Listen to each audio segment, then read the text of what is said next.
Hey everyone, welcome to Unique Ways with Thomas Gerard, an audio podcast. Got a really great guest on today. She says you can call her Dani. She's a type twisting artist and designer, and she's also the person at Dotto. A wise woman once said to her, her brain doesn't work in numbers, it works in stories, and with that she concurs.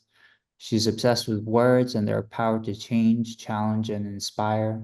Her quest is to bring words to vibrant life, playfully challenging perceptions and celebrating ideas, making words to live by.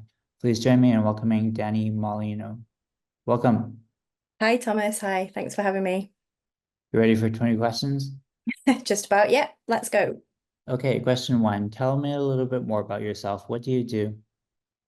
Okay, so I'm a graphic artist and designer based in Manchester in the UK. Like you said, I run a creative studio called Dotto. I really like words. I really like art. I really like design. I read a lot. I write a bit. I paint. I print. And at the moment, I've been putting big words onto things quite a lot. So that kind of sums it up, really. Great. And just a note for the audience, if you guys are interested in typography episodes, check out our episode with Jessica Hish. It was a great one. Um, Number two, what's a key piece of knowledge that makes you different? I kind of found this question the hardest, probably, I think, really. So I think it's probably something to do with, I think I'm quite good at getting people together and sort of making connections and the kind of the idea that connections matter and without any real agenda as well. So I kind of think that sort of meeting people and making connections, it kind of always leads to some sort of really cool stuff, like whether that's work related, um, sort of projects come out of people that I've met, like at an event or I don't know, all sorts of different things. Just sort of unexpected ha things happen, whether it's friendship or like surprise stuff. And I quite like putting people together from sort of, like different groups, like those sort of unexpected alliances. So yeah, I think it's kind of that idea about connections and connections being important. Yeah, probably something like that. Great. Number three, why this of all things? Why do you do what you do? Um, it's kind of like that a similar thing where you don't really know how, like what else would you do? What else would I do? But I think it's probably to do with a kind of sort of innate need to express something and kind of like make things to kind of leave a mark on the world somehow. So um kind of feel like I've got one of those brains that just doesn't ever switch off. It's just like constantly whirring and it's filled with like ideas and thoughts like all the time. And I think part of the things like making things is kind of a way to empty that out of my head and to kind of get things out. But then also in terms of like the work that I do for clients and with people, there's some sort of other thing that I really like doing, which is almost taking like a the chaos and simplifying it down. So people often people come to me or with a project or with an idea or with a problem, and they have all of these kind of complicated things that they want to um communicate in whatever way. And they've got the thoughts and they've got all these things that are all scattered everywhere. And then I get to kind of take all of those things and kind of simplify everything down into this really like one image or one like one brand identity, one image, one typographic thing, one whatever it is, even if it's just kind of like taking this big idea and making it into one word. So it's there's two sides of that. It's kind of one part which is more the kind of artistic side about just needing to like say something, I guess, and the other one which is something about turning chaos into simplicity, which is, I don't know, it's kind of therapeutic. So yeah, I think that's kind of why, really. Nice, I love that. Some people struggle with number four, but the question is, what does your future look like? Yeah, it's quite tricky that. So I'm not really a planner in terms of like I couldn't do something like what do you think you're going to be in 5 years, all that kind of thing. But I'd say sort of when I think about the future, I think in it about it, I get the words out in a kind of in a sense of like what I really want is freedom and kind of sort of that a feeling of peace and contentment and being healthy, like all of those things, being able to carry on being creative, um, seeing like traveling more, seeing more stuff, being able to do more self-initiated work and kind of a perfect balance. It's that sort of that's kind of I see this sort of when you see the future, it feels like kind of utopian, like this sort of vision of it, like a feeling, I just like free and like walking on the beach and kind of those kind of things, I guess. So it's not really I can't think of it in terms of kind of work and stuff like that, really. It's more just a kind of a sense of yeah, like a sense of healthy contentment or something. That's kind of how I see the future, hopefully, creatively as well. Yeah. Great. Number five, we say is unique to this show. The question is, let's talk about location. How does the notion of place play into what you do? Okay, so I'm pretty obsessed with this as well about kind of how place affects you and that kind of thing. I'm really interested in this. That's one of the things I really love about travel, that kind of when you go to a new place and you can kind of you absorb all of the sensations and the feelings of like going somewhere new. And that's one of the reasons that yeah, it's kind of really important to kind of go to new places. In terms of sort of where I live now and where I am now, well, I was born in St. Helens, which is a northern town in the UK, which is quite a small industrial town. And yeah, it was kind of like growing up there. It's kind of now I don't know. I didn't ever really feel at home there in terms of kind of it's quite a small, like a small town. When you're like a creative, arty student, there was just a different kind of mentality that I felt that I didn't really fit in. So one of the things that I really wanted to do was get to like a bigger city or something like that. So I lived in London for a while, and I moved to Manchester where I am now. Um, so I think in terms of kind of places where I feel most comfortable, it's probably definitely the energy of a big city where there are lots of things going on and kind of, I don't know, there's one of the things that I really love doing is just like walking around, when you haven't got an agenda again, you're just kind of wandering around and you're looking up at buildings and I don't know, like absorbing absorbing that sort of stuff.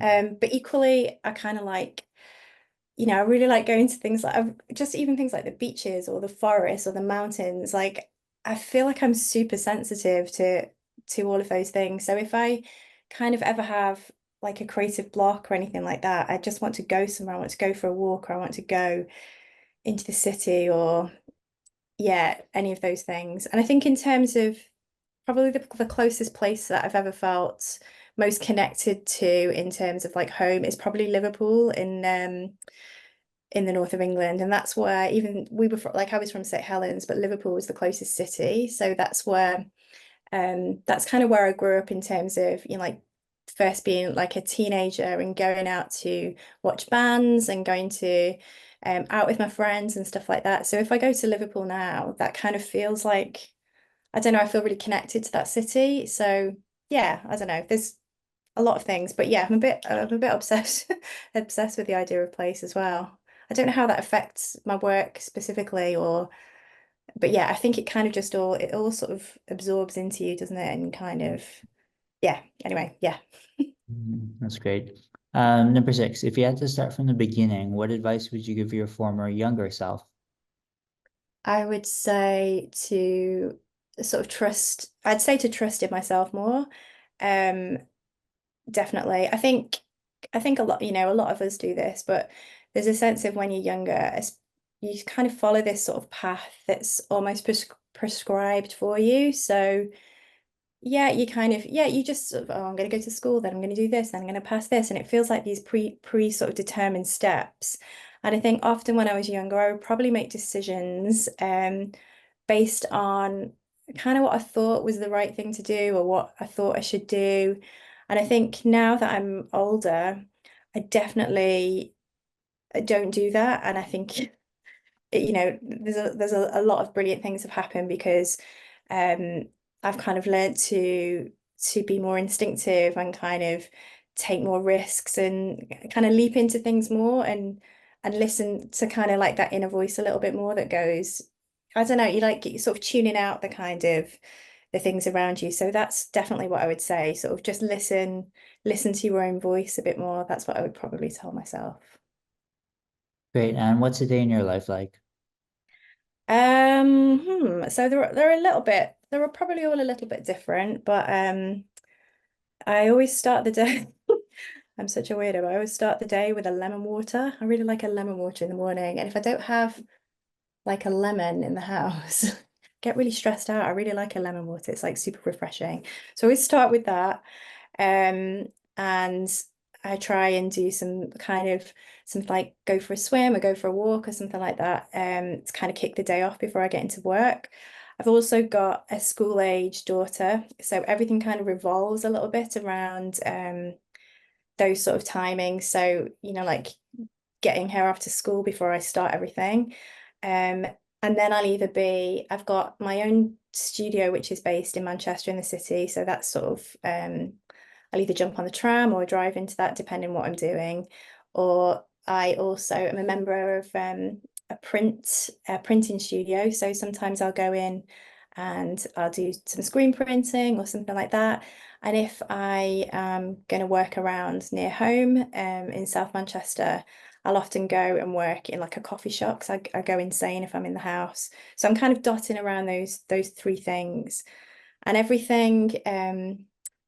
Again, because of things like because of my daughter in school, I'm kind of always quite conscious of the time and things like that. So yeah, I'm kind of like I feel like now I work in a way where it's kind of these short bursts of time like around things. So yeah, no day is exactly the same, but it does have this framework with the school thing, which obviously will change as she gets older. But yeah, it kind of sort of it's the framework for every day, and I slot everything else around it to make all that work. Great. Number 8 is around lifelong learning. It's a popular topic. How do you stay up to date? Um, so yeah, I'm a bit of a kind of hobbyist in terms of I always start a lot of things. So I've got things like a hobby box at home where I've kind of learned, I've gone back and done like lino printing or I don't know, like some craft of all kinds. Um I I dabble in all sorts of things. I've done like Italian night school. I'm like an eternal French studier. Um I do like I read a lot. I really, really love reading. I'm doing print course at the moment. I kind of like to do have lots of things going at the same time, kind of at the same time. Like and random things like I took an ice skating course recently. So it's kind of things like that. And definitely reading is probably a key one because I skip between I read a lot of nonfiction, I read a lot of fiction as well. And it's more yeah, it's more kind of keeping it up to date with things like that rather than kind of formal learning because there are loads of things. Yeah, there are so many things that I want to do. Like I'm signed up to so many online courses as well. Like sometimes I just sign up to too many things and then kind of don't even get round to it. So yeah, I think I'm definitely a little bit obsessed with just, like keeping kind of your brain working and learning all these different things sort of at the same time. But yeah, sometimes I scatter it around a little bit too much and kind of yeah, have almost too many things going on and not quite finishing the thing. I've been trying to learn this animation course for I don't know, like a year or something. That's that I've not quite finished. But yeah, I do a lot of kind of dabbling in all, yeah, random learning. Great. 9 is around tools. Can you talk about your use of digital and analog tools?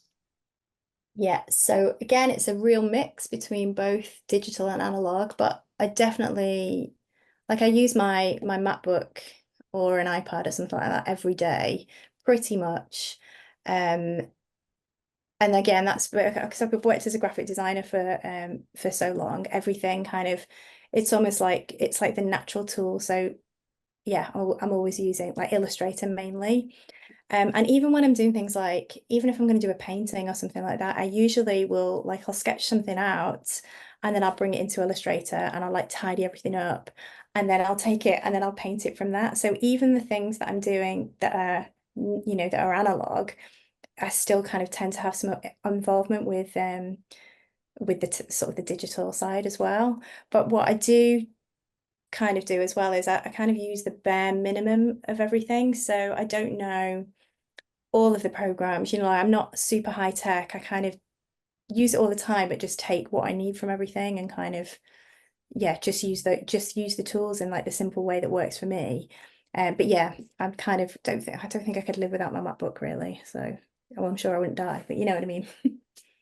Great. Halfway number 10, how do you deal with work life or life work balance? So again, I think that's kind of been forced upon me now, with my daughter really, because I think pre her existence, I would work really long hours, and I also used to work in creative agencies, where there's kind of a bit of a culture of staying really late, working loads of weekends, that kind of thing. So I was kind of just in that habit, and I think now having her and school and all of those things, it just, things have to change. There's kind of no choice.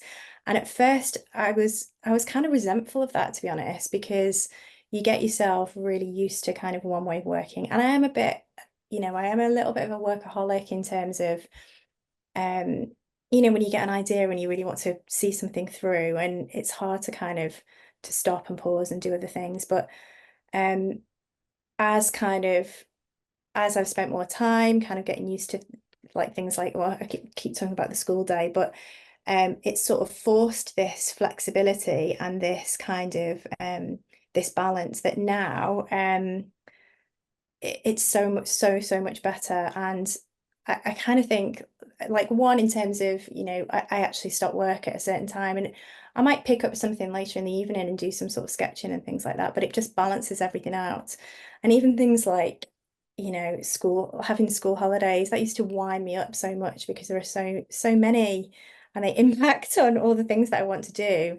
And now I kind of think about it in terms of, okay, well, we're gonna have some time off, and we're just gonna go to the cinema, and we're gonna go to the beach, or we're gonna drive, and we're gonna go on holiday, or whatever it is. So this kind of almost, I don't know, like the situation has forced this balance that now I'm so grateful for. Because otherwise, like pre this, I would work, and sometimes I'd work until I actually got ill or kind of burnt out. And like now I can sort of recognize when I need a break. So I think I'm pretty good at the balance now. But yeah, it's kind of it's taken it's taken that sort of forced thing to kind of make me realize. I think we're a little bit institutionalized into thinking we have to work all the time. And I can still get so much stuff done if I want to have put my mind to it without kind of without working solidly. Taking the breaks kind of brings the creativity anyway, and you can kind of just work more efficiently in that way anyway. So yeah, definitely better at balance now. Great. Number 11, if you weren't doing what you do now, what might you be doing? Well, again, this was quite a hard question, but I think if I was thinking of it in terms of like not complete reality, so what I would love to be doing if I wasn't doing this, I would have totally loved to be like a musician, but like a rock goddess, sort of kind of channeling like my inner Courtney Love, or like playing guitar, that kind of thing. Like the reality was I didn't actually like I really like music, but I didn't really learn to play anything apart from the flute when I was younger. So there aren't many calls for kind of rock flute that much. So the reality isn't there, but that's kind of, I don't know, if it was like another lifetime and I was doing something else, I would totally love to go down that route.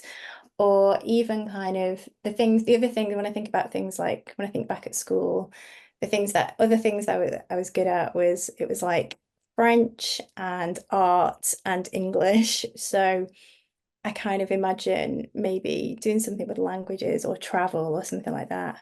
But yeah, kind of music or travel, something related to those two things, I think. if I wasn't doing what I was doing. Great. 12, what would you not like to do with your career? This is probably going to be similar to what a lot of other people have said, I guess, but it's that kind of um sort of like office-based work or hierarchical kind of or repetitive work. Yeah, where you kind of, like you just have to do what you're told, basically. Um, I'm really bad at being told what to do. Anyone I've ever worked for probably knows that. And that kind of, yeah, just sort of repetitive things. Like before like worked in creative industries, like when I was doing like part-time jobs and stuff to get through art college. I did all sorts of jobs like I worked in a crisp factory one summer, which was basically just moving packets of crisps from one side to another side for like 12-hour shifts. Or I worked in a bus depot or like in a shoe shop and things like that.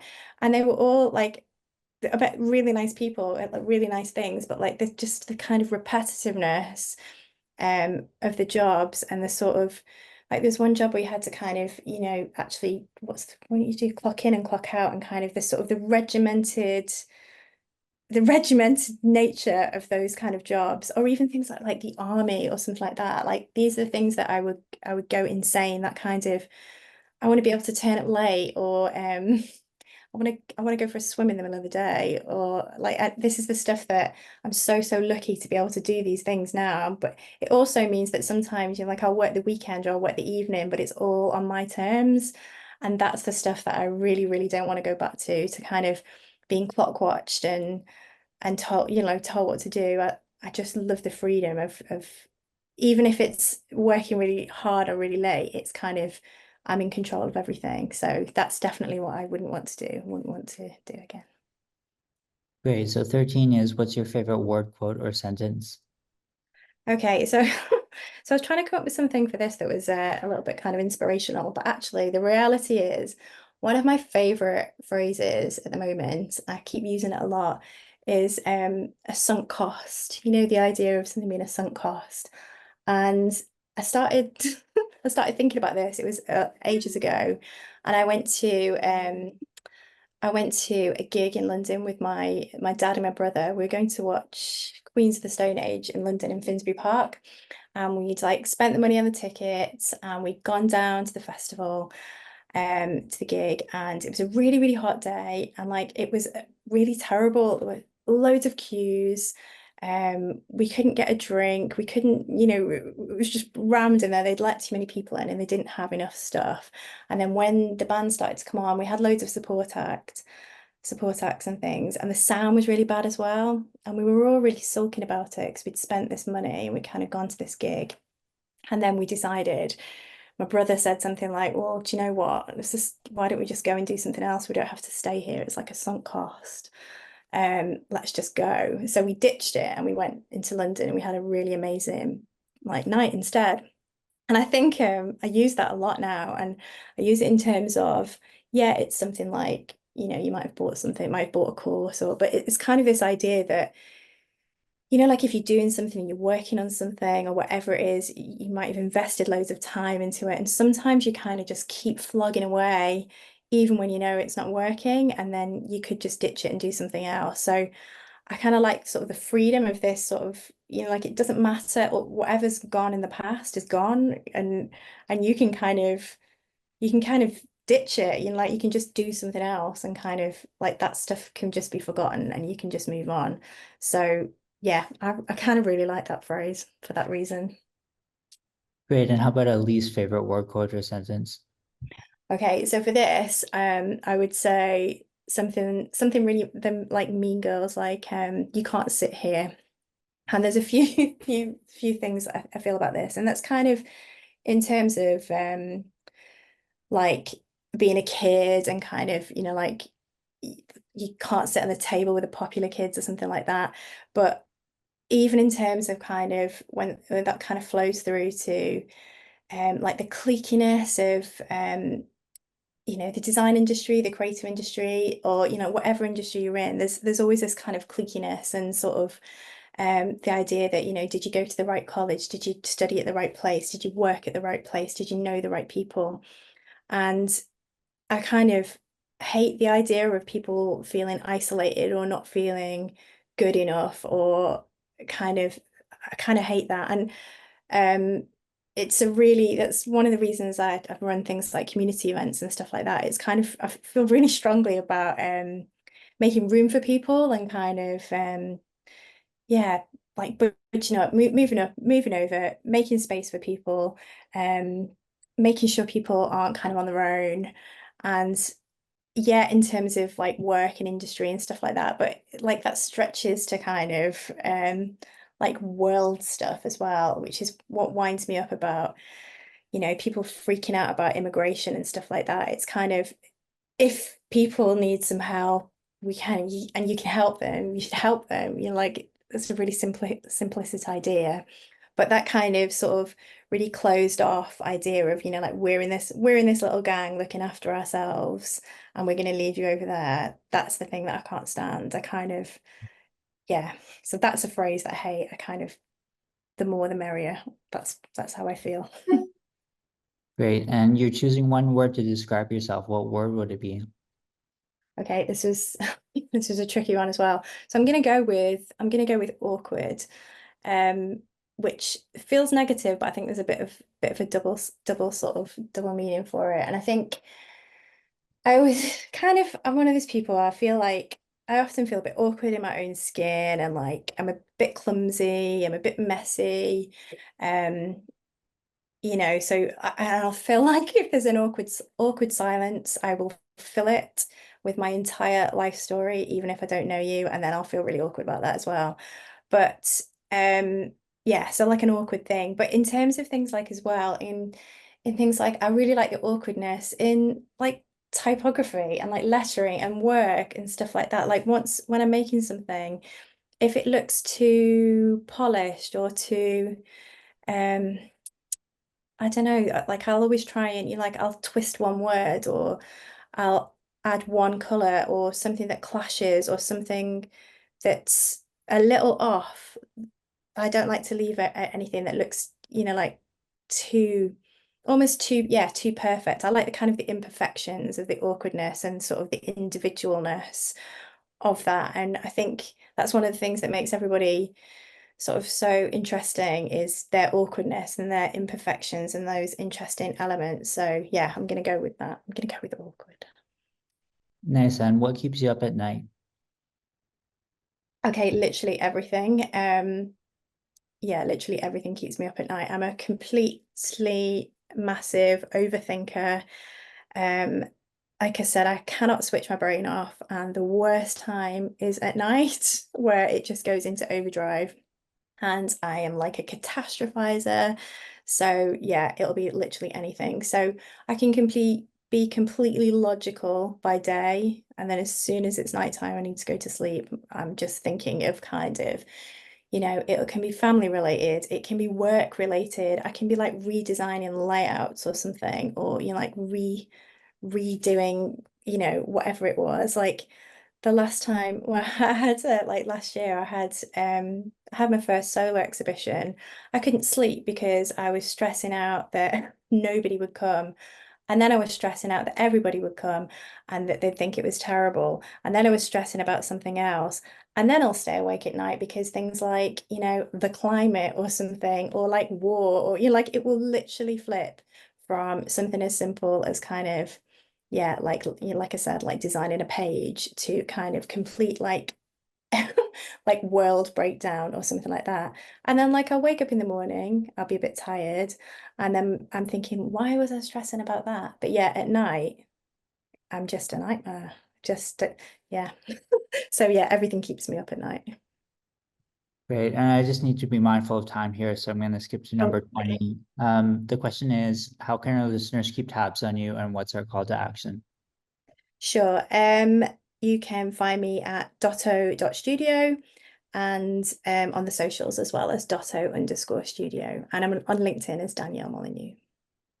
Great. Well, thank you so much for joining today. Having this Manchester thread is super interesting, and No connecting worries. your from Vancouver with you guys is such a pleasure. So thank you so much for being on today.